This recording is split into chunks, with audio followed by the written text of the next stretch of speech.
Welcome to Newton's Macabre Tales. To find more free short stories, visit www.newtonweb.com with 2 B's. The Wrong Crowd by Newton Webb. 28th of April, 2022, Oxford. Tim was miserable as he sat outside Frank and Frederick Simmons' accountancy in the drizzle. A limp, waterlogged bouquet of Tesco's carnations clutched in his icy grip. Mentally, he rehearsed his lines. When Sharon emerged, he would fall at her feet. Flowers, a promise to buy Chinese food, and the sight of him looking utterly drowned. It was an infallible rom-com move. If that didn't work, then all was lost. The rain slackened as a shadow fell over him. The brief reprieve from the elements was only blunted by the sight of the hulking brute looming before him. A buzz cut and a scarred jaw accentuated a truly fearsome disposition. "Wait inside, idiot!" Gulping, Tim nodded and followed the giant. The lights were off, so they relied on the dim illumination from the street through shuttered windows. The office seemed empty as he gazed around for Sharon. Where the hell was she? He was still following his minder when they emerged into a meeting room. A small table next to them held bone china teacups and a large teapot, along with the standard accoutrements like milk, sugar, and a selection of biscuits.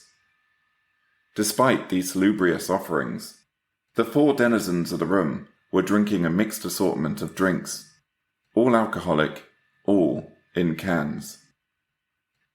Pulling out his phone, he went to text Sharon when it was torn out of his hands and tossed into a basket in the center of the meeting room table. "Hey!"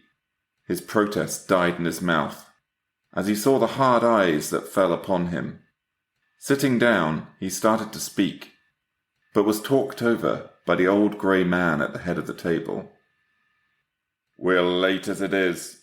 Time to begin. We have a new member of the Night Wolves. Everyone, please welcome Shadow Fox." 4 pairs of eyes turned in his direction, boring into him. Tim nervously waved back. "Perhaps you would like to start, Shadow Fox," the chairman ventured.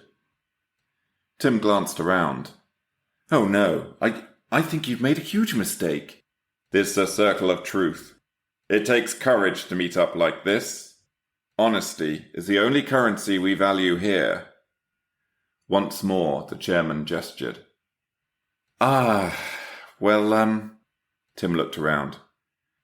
"Right then, I've endured a lot of temptation this year, but I've remained true to myself, and I've stuck to my goals. I've really tried to invest in me, you know?" Tim tapped his fingers on the desk as they looked at him confused. "Look, I think there's been a whole..." The brute grunted at him. "You just said a whole load of nothing. Now then, Gollum, this is a safe space." The chairman held his gaze until he fell silent. At this point, Tim remembered it was a bank holiday, and Sharon wouldn't be in the office. He blinked rapidly, almost missing what the chairman said next, whilst he swore softly but creatively. "Let us show Shadow Fox how it's done." He gestured at the long-haired man, who gave a thin smile. "Thank you, Great Wolf. I am the Jackal, and I am a hunter." Everyone applauded. "Recently, I've decided to turn my hobby into a career. I can confirm that I've managed to sell 8 women." A cough from the chairman caused him to apologise. "Sorry. Pray to international clients. Of course, the best have always been reserved for my hunts, as is my right, but being mortgage-free has its own rewards. I have successfully hunted 37 prey this year." Everyone clapped politely, including Tim, who was trying to figure out if this was an elaborate practical joke and what the punchline would be. "That's excellent progress, Jackal. You're proving yourself a valuable addition to our little cabal." Great Wolf then turned to look at the young woman, who tilted her head in acknowledgement. "My name is Vixen, and I am a hunter." Everyone around the table applauded. She waited for the noise to calm down. "I've had 13 prey this year. It isn't much compared to the rest of you, but I like to spend a lot of time researching the target. I need to know the target really deserves my indelicate affections. You can all understand that, right?" Needless to say, none survived to bear witness. Around the table, the other hunters smiled in appreciation. Not Tim, though. He was starting to realize this wasn't just an awkward situation. It was potentially a lethal one. Warm sweat warred with cold damp on his shirt. He started tapping his foot and scratched at an invisible itch on the side of his head. He jumped when the golem next to him spoke, his voice like two granite boulders rubbing against each other. "I'm the golem, and I'm an apex hunter." A round of applause rippled around the table, accompanied by chuckling as affectation. 23 prey have fallen to my hands this year. I like to choke the prey. It's only as the light flees from their eyes that I feel truly alive." His ham-like fists clenched together, and he stared at them as if reliving a favoured memory.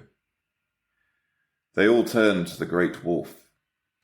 The old man slowly teased his fingers through his short-cropped grey hair. "Well then, I guess it's me. I'm Great Wolf.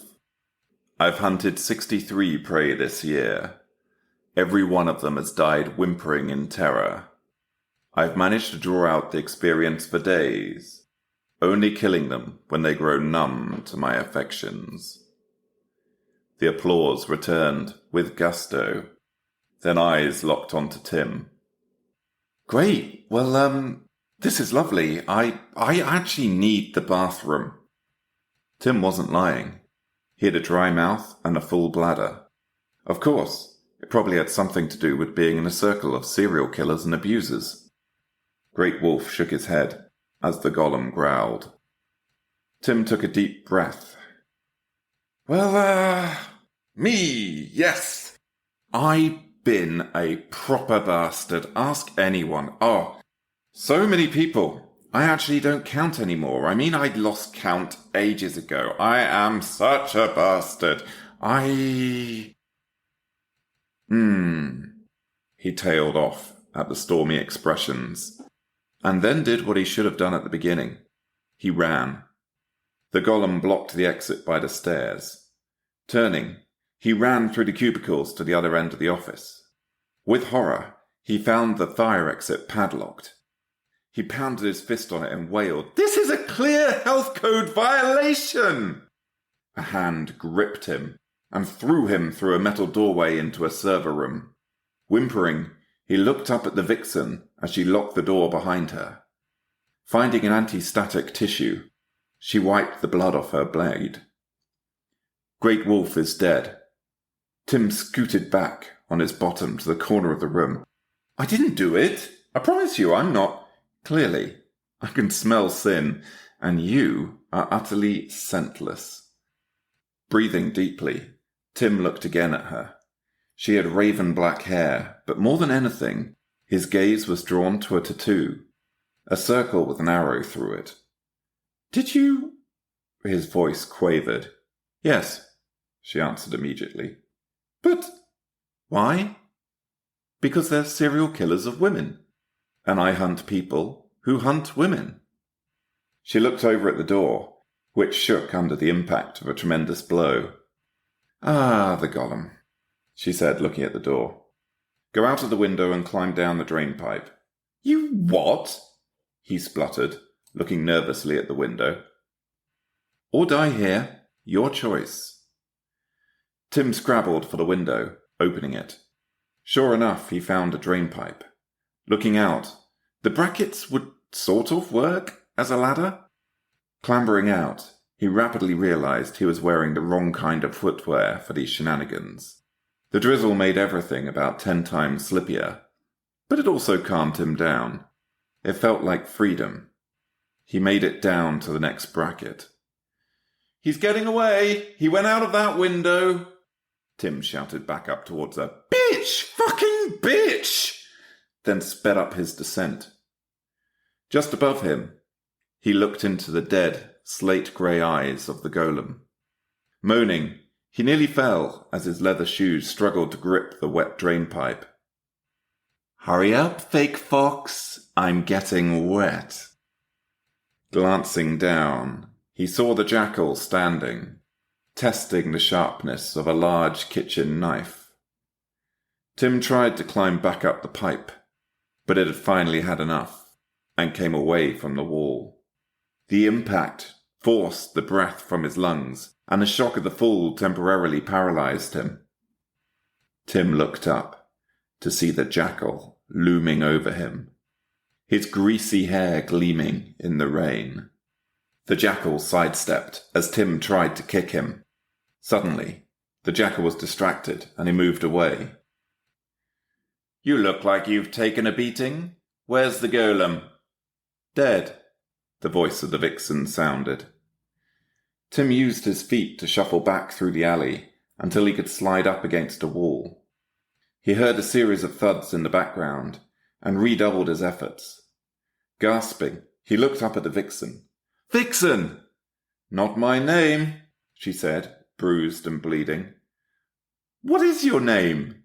He blew rain from his nose. "Not your business. What are the carnations for?" Tim tried to remember the event that had seemed so utterly world-ending before this evening. I got drunk and embarrassed the girlfriend in front of her parents." It seemed a bit ridiculous now. "Carnations are worthless. Give a genuine apology and a thoughtful gift. You can't give more than a moment's thought to those." She turned and walked away. Thanks?" he called after her, but she was already gone. Thank you for listening. To get notified every time a new episode is released, please click follow or subscribe and turn on all notifications. If you enjoyed this episode, then please take a moment to rate Newton's Macabre Tales. Reviewing allows the podcast to grow.